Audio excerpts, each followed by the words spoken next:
In Tax Court Memo 2020-7, we meet the Riveras.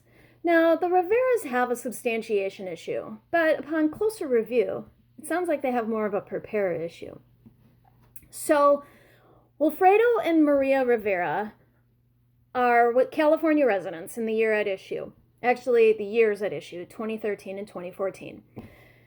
At the time, they're California residents, but they had immigrated from the Philippines in 1983. Mr. Rivera was a lab technician and Mrs. Rivera was a registered nurse.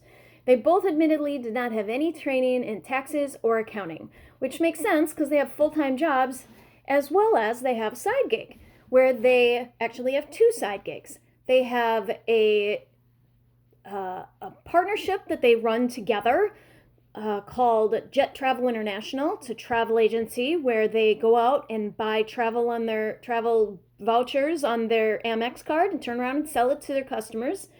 They also participate in American Communications Network multi-level marketing company, and so they run a separate side gig there as well, where they sell telecommunications services to individuals. And so the goal there, or not the goal, but the objective there is for them to attend these conventions, recruit other people to create a downline revenue stream to benefit them. So during this time, the Riveras drive their car to these kinds of conventions in areas surrounding California where they live, San Diego, Sacramento, Nevada, and they attend conventions as well as hold events where they recruit individuals to participate in this activity along with them.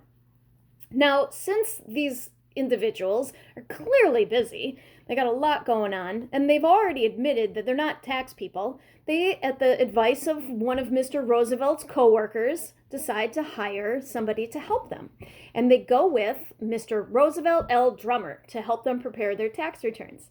Now, Mr. Drummer is holding himself out as a former IRS revenue agent and therefore is an expert in business and taxation. Now, nowhere in the case does it indicate that Mr. Roosevelt Drummer is a EA or a CPA, so we don't have any credentials there, but he's a former revenue agent, so one would assume that his holding himself out as an expert in business taxation comes from a place of experience. So our taxpayers believed him and relied upon him to claim the deductions that they did at the years at issue.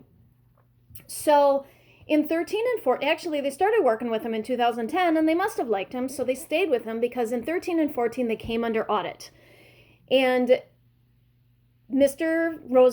Drummer, prepared the partnership returns for the travel agency. And while doing that, what he did was he also combined the expenses that were incurred in the multi-level marketing activity as a component of the travel agency business. Now, there's nothing to indicate that these two businesses are component in businesses or related in any way, but nonetheless, this is how he reported it.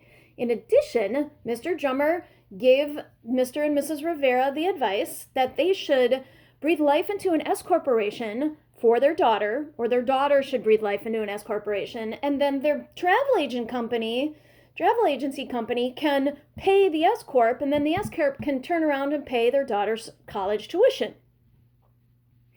Since he is their business tax advisor and an expert in business taxes, they understood that since he was an IRS revenue former agent, he must have known what he was talking about. So they believed him and followed his advice. Mr. Drummer helped organize the S Corporation and helped them execute the transactions, which ultimately led to the daughter paying for her college tuition out of her S Corp. So 2013 and 14 come along. And this is probably why they got audited. In 13, the travel agent company reported gross receipts of about $25,000 and $15,000. And in the same years, 13 and 14, reported other deductions of about 120 each year. So right off the bat, we're seeing some big losses incurred by expenses that don't match up with the gross receipts from these entities. So of course they come under audit, and the auditor sits them down and wants to go through these deductions, which seem excessive in regards to the expenses. And this is where we run into problems. Substantiation, business purpose, and a whole myriad of really, is it a business activity? And should that expense even be reported as a business activity? And so we're going to look at that closer.